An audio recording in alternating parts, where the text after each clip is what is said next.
Nous sommes le lundi 4 décembre, on n'a jamais été aussi proche de Noël et bienvenue dans Au quotidien avec ce soir à la présentation du journal Enzo Maubert. Bonsoir, alors oui on a changé de place ce soir. Et bonsoir ça change à tous. et ça fait du bien aussi. Exactement.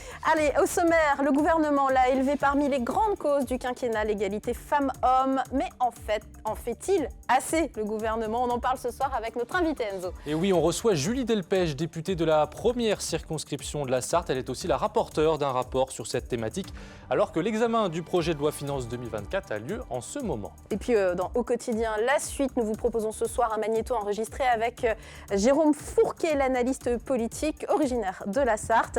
Un chapitre de son dernier livre est consacré à la Sarthe, justement. Ça s'appelle La France d'après et c'est édité aux éditions du Seuil. Vos questions, si vous en avez pour la première partie, sur le WhatsApp d'Alem TV au 0670 672 792. Mais tout de suite, place à l'actu.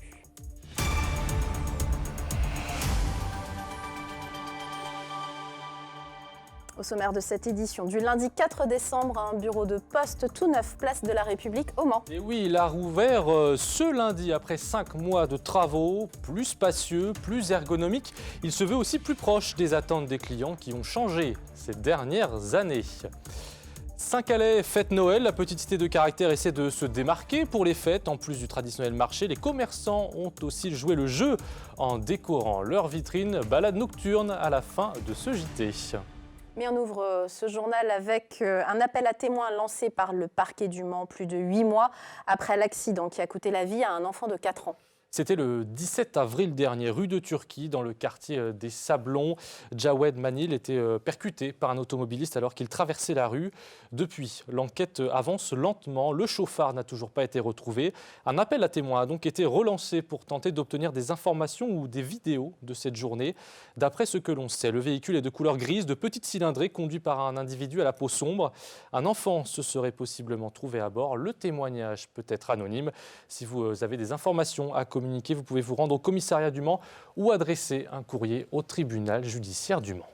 Le lycée sud du Mans, à nouveau victime d'une fausse alerte à la bombe. C'est la deuxième dans cet établissement. En l'espace d'un mois, tout le personnel et les élèves ont été évacués ce lundi matin, peu avant 9h, après une nouvelle alerte envoyée par mail. Les cours ont repris 1 heure plus tard, après la levée de doute. Pour rappel, ce type de canular est interdit par la loi. Les auteurs risquent jusqu'à 2 ans de prison et 30 000 € d'amende. En effet, ça peut coûter cher. 900 clients poussent ses portes chaque jour, Enzo. Et oui, le bureau de poste de la place de la République, il rouvre après 5 mois de travaux. L'offre se veut plus pratique et toujours plus numérique avec une promesse commerciale, la prise en charge pour les professionnels comme pour les particuliers en moins de 5 minutes. Laure Girard. Soyez fiers, vous êtes prêts ? Go ! Après 5 mois de travaux et des services restreints, cette réouverture est un soulagement pour les 22 salariés du bureau de poste de la République au Mans. À peine la porte ouverte, la directrice honore sa première cliente à toute vitesse. Bonne fête, je vous en prie. À bientôt. La dame, je l'ai rencontrée tout à l'heure, elle était sur le trottoir, elle attendait qu'on ouvre. Donc ça me fait super plaisir. Le nouveau bureau est entièrement réaménagé, plus spacieux et ergonomique. Tourné vers des outils numériques plus simples d'utilisation, mais toujours avec un accompagnement physique des clients. Et puis ça part tout à l'heure à 17h. Déjà, on est pris en charge directement, donc c'est bien. Pour nous, c'est presque une vitrine du groupe. Nos clients, en fin de compte, quand ils viennent nous rendre visite, c'est qu'ils aient vraiment envie de revenir. Voilà, c'est notre principale motivation, c'est ça. Qu'ils viennent pas seulement contraints, mais qu'à chaque fois, ils aient envie de revenir pour un autre service. De nouveaux services comme de la téléphonie mobile ou encore une banque postale plus chaleureuse et feutrée dans la partie accueil clientèle. Aujourd'hui, vous pouvez aussi prendre rendez-vous avec un conseiller bancaire directement en ligne. La Poste veut vivre avec son temps. Nous recevons Julie Delpech, députée de la première circonscription de la Sarthe et membre de la majorité sur ce plateau. Bonsoir Julie Delpech. Bonsoir. Vous avez été nommée rapporteur du programme Égalité entre les femmes et les hommes pour le projet de loi de finances 2024. Vous avez donc établi un constat de ce qui a déjà été fait depuis l'élection d'Emmanuel Macron, mais aussi de ce qu'il reste à faire pour les années à venir. Quelles recommandations vous avez formulées en ce sens pour le travail qui reste à faire ? Alors, j'ai auditionné une dizaine de structures, effectivement. J'étais déjà rapporteure l'année dernière, donc c'est la continuité de mon travail de l'année dernière. Beaucoup de choses ont été faites. Le budget a augmenté de plus de 120% depuis 2017, donc de nombreuses choses sont faites. Maintenant, il reste des... Le chemin est encore long, on le voit avec le nombre de féminicides qui ne diminue pas notamment. Moi, mon rôle sur ce rapport, c'est plutôt d'écouter les problématiques des associations notamment et voir comment on peut travailler, nous, au niveau parlementaire pour leur simplifier le quotidien. Et donc, dans les 20 recommandations que j'ai pu faire dans ce rapport, c'est notamment des recommandations sur notamment les subventions aux associations. Par exemple, elles ont beaucoup d'appels à projets à remplir, ce qui est extrêmement long et chronophage. Donc moi, je demande dans mon rapport qu'on puisse avoir des conventions pluriannuelles d'objectifs, donc des subventions sur 3 ans pour leur donner plus de visibilité. Et puis après, j'ai eu aussi des amendements, plus des amendements de moyens qui amènent plus de moyens financiers sur les droits des femmes. Vous l'avez dit, hein, c'est vrai que les crédits ont progressé depuis 2017. Vous avez dit plus 120%, je crois, c'était plus 22% par rapport à l'année dernière. Pourtant, quand on regarde dans les détails, on voit que les efforts financiers peuvent paraître un peu timides parfois. Est-ce que le gouvernement en fait assez pour cette thématique ? Il faut en faire plus et c'est notre travail à la délégation aux droits des femmes de demander d'en faire plus. Moi, sur ce projet de loi de finances, je salue quand même les 22% qui sont dédiés à l'aide universelle d'urgence, donc pour aider les femmes victimes de violences à quitter leur domicile. Donc ça, c'est extrêmement important. C'était très attendu par les associations, donc je suis très fière qu'on ait pu le mettre en place dès cette année. Après, effectivement, le chemin est encore long. Le budget aujourd'hui a augmenté de 120%, c'est pas rien, mais on n'est pas encore à la hauteur effectivement de ce qu'il y a besoin sur ce sujet-là, sur cette question-là. Maintenant, le budget de l'État est ce qu'il est, donc on doit faire avec, mais en tout cas, on a beaucoup progressé et on va continuer de travailler. Vous parliez justement de cette aide universelle d'urgence pour les victimes de violences conjugales. Elle est effective depuis le 1er décembre. Concrètement, qu'est-ce que ça comprend finalement ? C'est quoi cette aide universelle ? Alors en fait, c'est la CAF qui verse cette aide. C'est une aide de 600 €. Quand on quitte son domicile suite à des violences conjugales, on sait que la contrainte financière est extrêmement difficile à gérer pour les femmes. Et donc, il y a cette aide de la CAF de 600 € pour aider notamment, par exemple, à se loger ou à se remeubler si besoin. Voilà, c'est un coup de pouce de l'État pour aider les femmes et inciter les femmes à pouvoir quitter leur domicile quand elles sont victimes de violences. Et cette aide universelle d'urgence a vocation à s'inscrire dans le PAC Nouveau Départ qui a été présenté par Isabelle Rome il y a quelques mois et donc qui est vraiment là un package global pour accompagner les femmes suite à des violences conjugales. Il y a un autre sujet aussi qui vous tient à cœur et que le gouvernement dit avoir mis en tête de ses priorités, hein, le harcèlement scolaire. En France, 1 élève sur 10 en est victime. En tant que député, vous, ici en Sarthe, dans votre circonscription, quels moyens vous pouvez mettre en action pour essayer d'endiguer, en tout cas de tenter d'endiguer ce phénomène ? Est-ce que vous avez des leviers d'action ? Alors moi, je vais beaucoup dans les établissements scolaires parler du rôle de député, expliquer ce que c'est. Et j'en profite à chaque fois pour parler effectivement du harcèlement scolaire. Distribuer des marque-pages. C'est ça. Et donc j'ai lancé l'opération marque-page. C'est une initiative de mon collègue Benoît Borda, député de Côte-d'Or. Et en fait, c'est 5 marque-pages sur 5 thématiques en lien avec le harcèlement. Et l'idée, c'est d'avoir un outil très simple que les élèves peuvent avoir avec eux. Et ce qui est extrêmement important, en fait, c'est qu'au dos de ce marque-page, il y a le numéro d'appel, le 3018, que les élèves peuvent appeler ou les familles en cas de harcèlement scolaire sur lequel on sera écouté et on recevra des conseils. Est-ce que vous pensez que c'est vraiment un outil efficace pour une thématique aussi grande ? Est-ce que c'est pas seulement de la communication finalement ? Non, parce que moi, je suis partie du principe que on a tous à l'école des livres à lire et qu'un enfant qui est victime de harcèlement scolaire, qui se replie sur lui et qui le soir est en train de lire son livre dans son lit, il a ce marque-page, il a ce numéro en tête. Et moi, je pense que c'est important. Ça peut paraître de la communication et c'en est peut-être. Mais en tout cas, si on communique sur ce sujet-là, c'est comme ça qu'on arrivera à en parler et je pense petit à petit à endiguer ce phénomène. Merci Julie Delpech d'être venue nous parler donc de ce projet, de ce rapport sur l'égalité homme-femme et puis sur le harcèlement scolaire. Merci beaucoup. Merci à vous. Le numéro, c'est le 3018 si vous êtes victime ou que vous êtes témoin de harcèlement scolaire. Et puis, je rappelle également que Julie Delpech reçoit les Sarthois lors d'une permanence citoyenne vendredi 8 décembre de 16h à 18h à Beaumont-sur-Sarthe, salle Loisirs et Culture, place du Four.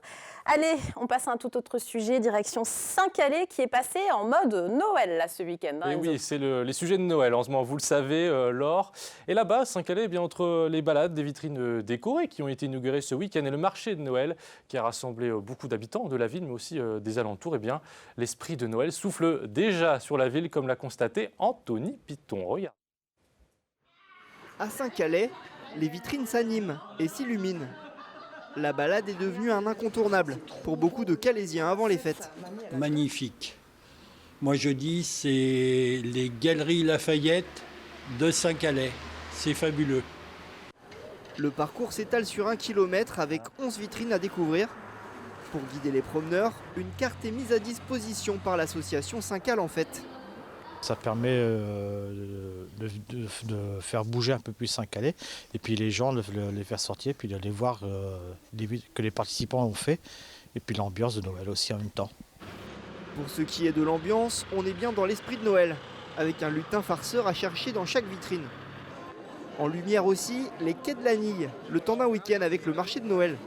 Une 60aine d'exposants essentiellement locaux et des bénévoles à fond. C'est le rush, on est à plus de 60 litres de vin chaud à l'heure actuelle, plus de 300 crêpes de fabriquées, 30 kilos de churros, c'est énorme quoi. Et en plus, dans des soupes, nous sommes pratiquement à 60 litres de soupe vendue. Vous arrivez à suivre la cadence là? C'est très très compliqué, c'est un petit peu chaud, mais ça suit, mais ça va avec tous les bénévoles, tout le monde met la main à la pâte et c'est franchement sympa. Samedi, ce sont près de 2000 personnes selon le président de l'association qui sont venues découvrir ce marché de Noël. On a été pris de court, c'est 15h, normalement 15h, 20h aujourd'hui.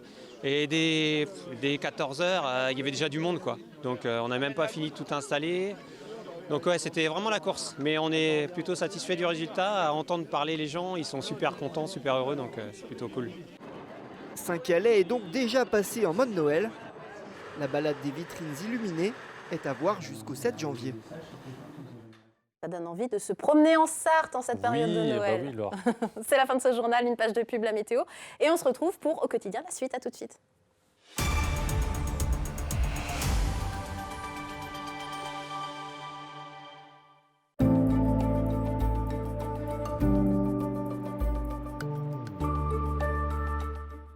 Bonsoir, et bien encore beaucoup de nuages ce soir sur les Pays de la Loire où on va retrouver donc un ciel très encombré avec de faibles précipitations éparses qui vont vraiment s'atténuer au cours de la soirée, mais le ciel restera lui très encombré. Je vous dis, beaucoup de nuages, de faibles pluies éparses et puis le mercure qui va rester entre 7 et 8 degrés.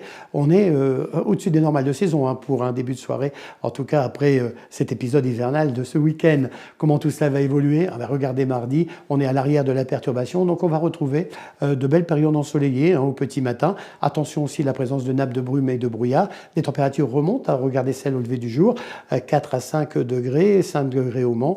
Voilà les températures qui correspondent à cette situation de début décembre. Pour l'après-midi, eh bien, on va conserver de belles éclaircies, un peu de nuages qui traîneront sur le nord du département, mais sans aucune conséquence, pas de précipitations à attendre, puis le mercure qui grimpe un peu, entre 8 et 9 degrés, ce sont les maximales prévues pour le milieu de l'après-midi.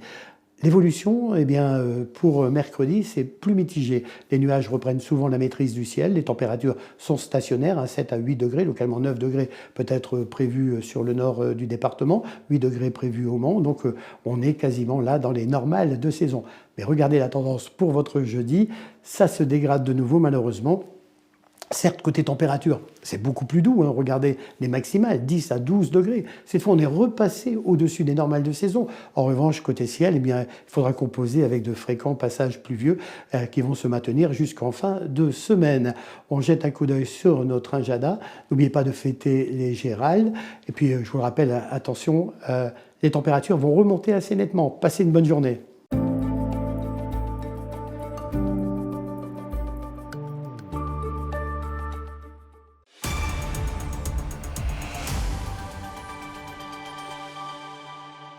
De retour dans Au quotidien, la suite, et on regarde un petit peu ensemble la qualité de l'air, si vous le voulez bien, avec notre partenaire RPI de la Loire. Ce lundi, c'est l'ozone qui a réellement déterminé notre qualité de l'air, donc moyenne, comme vous le voyez, puisqu'on est en vert encore. Les masses d'air provenant du sud et de l'ouest favorisent une bonne dispersion des polluants émis localement. Donc de ce côté-là, pas trop de problèmes. La situation devrait se maintenir au cours de la semaine. On passe à notre invité enregistré aujourd'hui. Oui, exactement. Alors notre invité est enregistré. C'est un entretien que nous avons réalisé avec Jérôme Fourquet, l'analyste politique et directeur du département Opinion à l'IFOP. Il est venu vendredi 1er décembre présenter son nouveau livre à la librairie Doucet. Oui, La France d'après, tableau politique aux éditions du Seuil. C'est une analyse renouvelée de la géographie électorale. Et il est question de la Sarthe dans tout le premier chapitre de ce recueil. Anthony Piton l'a rencontré pour nous. C'est pour moi aussi. Ah bah très bien. Oui. Votre prénom ? Annette. 2 N. Sa France d'après, c'est finalement la France d'aujourd'hui. Le politologue sartois Jérôme Fourquet présente son dernier ouvrage devant une centaine de personnes à la librairie Doucet, au Mans. Dans ses travaux, il dresse un état des lieux des choix électoraux dans la France contemporaine. Et dans un premier chapitre consacré à la Sarthe, il met en lumière la disparition des fiefs électoraux. J'essaie d'inscrire mon livre et mes travaux dans la mémoire et l'héritage de ce qu'un grand chercheur avait réalisé au début du XXe siècle, qui s'appelait André Siegfried, qui avait écrit un livre magistral qui s'appelle « Tableau politique de la France de l'Ouest » et qui s'était intéressé notamment au canton d'Écomois, au Bellinois. En fait, on constatait ainsi qu'on avait 2 siècles quasiment de permanence des comportements électoraux sur ce territoire-là. Aujourd'hui, ce vieux paysage électoral a été disloqué. Pendant tout un temps, les transformations économiques et sociales qu'a connues ce territoire, le déclin de l'agriculture, la fermeture des usines, le phénomène de périurbanisation, l'entrée dans la société de consommation, n'avaient pas eu comme conséquence de traduction électorale profonde, mais depuis une trentaine d'années, la vitesse de ces transformations a été telle que le paysage électoral s'en est trouvé bouleversé. Et c'est pour ça que j'inaugure cette recherche, cette analyse par le cas du Bellinois, qui me paraît assez emblématique de la disparition des repères politiques de longue durée. C'est dû à plusieurs facteurs, cette disparition des fiefs électoraux, c'est ce que vous expliquez. Il y a notamment le fait que le prix au mètre carré, finalement, ça joue beaucoup dans le comportement électoral aujourd'hui. Voilà. Alors, Siegfried et Paul Bois étudiaient une société française et une société sartoise dans laquelle l'agriculture était l'activité dominante. Et aujourd'hui, ce qui compte dans un territoire comme celui-ci, c'est la distance à la grande ville la plus proche. Et donc là, le Mans, en l'occurrence, le fait d'être desservi ou non par des axes routiers assez rapides, et tout ça se ressent sur le prix du mètre carré. Donc autant du temps que Siegfried, c'était le prix des terres agricoles qui pouvait nous donner une indication sur les comportements électoraux des habitants des zones en question, autant aujourd'hui c'est le prix au mètre carré, mais des logements indexés sur la périurbanisation, la France des lotissements et cet univers aussi qui est beaucoup structuré par le règne de l'automobile. On a un vote Le Pen qui prend de la consistance, et donc si on voulait pasticher Siegfried, on dirait que la résidence secondaire produit du vote Macron et le lotissement du vote Le Pen. Et donc on est passé du calcaire et du granit à lotissement versus résidence secondaire. Donc c'est la même. Une frontière droite-gauche, pour schématiser, qui s'est déplacée. On avait en gros, pour faire simple, une opposition est-ouest avec l'ouest du département qui votait plutôt à droite et l'est du département, notamment le sud-est du département, qui votait plutôt à gauche.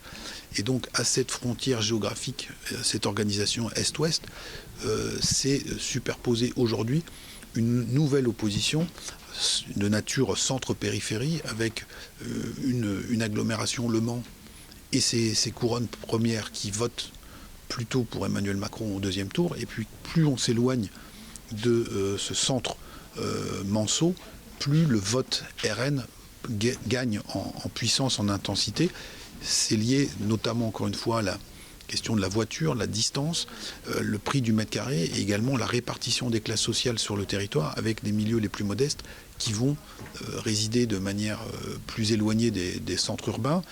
On touche là aussi du coup à la question de la présence et de l'accès aux services publics qui vont être plus implantés dans le cœur des métropoles et dont la présence va être plus diffuse dans les périphéries. Et donc le cas de la Sarthe est un exemple intéressant pour montrer comment cette géométrie, cette géographie politique s'est transformée en l'espace de seulement quelques décennies. Est-ce qu'il reste aujourd'hui des particularismes de la Sarthe au niveau électoral ? Alors, il y a encore quelques survivances.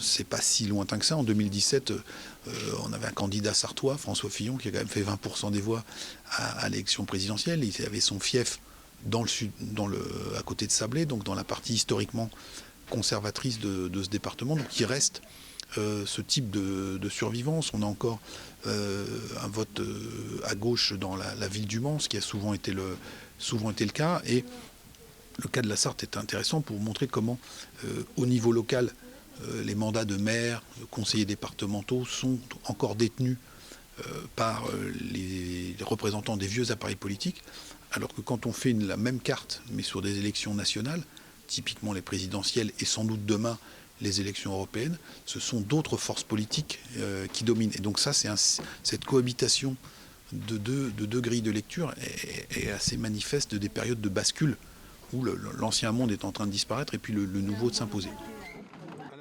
Ce que Jérôme Fourquet fait toucher du doigt à ses lecteurs, c'est que toutes les transformations électorales de la France d'aujourd'hui ne peuvent se lire que si on comprend comment le fonds socio-économique a été modifié. Le tout nouveau livre de Jérôme Fourquet, La France d'après, tableau politique, est édité chez Seuil. Et voilà pour cet entretien donc enregistré vendredi dernier. Un point sur notre soirée, Laure. Oui, on retrouve tout de suite, évidemment, lundi soir, 72 Sports, présenté par Antoine Besson, préparé dans les coulisses après un gros week-end de travail par Amoun Chamsoudine, avec entre autres invité Rémi Parisot, président du Rugby Club du Mans, mais pas seulement, Enzo. Et oui, il est aussi manager général en charge des athlètes élites du club du Somme Athlétisme. Oui, et il est aussi entraîneur là-bas du Somme, voilà. C'est ce qu'on retrouve tout de suite. Mais oui, merci Laure. On se voit demain soir, 18h30, Exactement. mardi. Exactement. Merci aux téléspectateurs et puis à demain. Salut.